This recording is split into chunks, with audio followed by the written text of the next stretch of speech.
இயேசுவுக்கே புகழ், இயேசுவுக்கே நன்றி. எனது மகளுக்கு கொஞ்ச நாளாக காதில் கொஞ்சம் பிரச்சனை இருந்தது. போன நவம்பர் மாதம் அவக்குறே காது கடி எப்படி பிரச்சனை இருந்தால் இப்போ பெரிய ஆஸ்பத்திரியில் கொண்டு போய் காட்டினேன். அவங்க காதை க்ளீன் பண்ணிட்டு 2 மாதம் தவணை போட்டு அதுக்கு பிறகு வர சொன்னாங்க. அதுக்கு பிறகு அவள் போன பொழுது சொல்லிச்சுன்னா சின்னொரு பிரச்சனை இருக்குது, சின்னொரு ஆப்ரேஷன் செய்ய வேண்டி வரும், இருந்தாலும் இந்த மருந்தை கொண்டே பாவிச்சு பாருங்கண்டு ஒரு 3 மாதம் தவணை போட்டு கொடுத்தாங்க.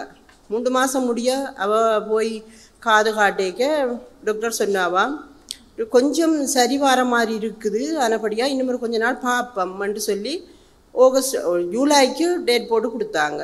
போன ஜூலைக்கு அவள் போய் டெஸ்ட் பண்ணி பார்த்த ஒரு பெரிய மிஷின் போட்டு பார்ப்போம்னு சொல்லி போட்டு பார்த்து சொல்லியிருக்கிறாங்க ஆப்ரேஷன் தேவையில்லை, அது அப்படியே ஜாயின் பண்ணி சரியாக வந்திருக்குண்டு.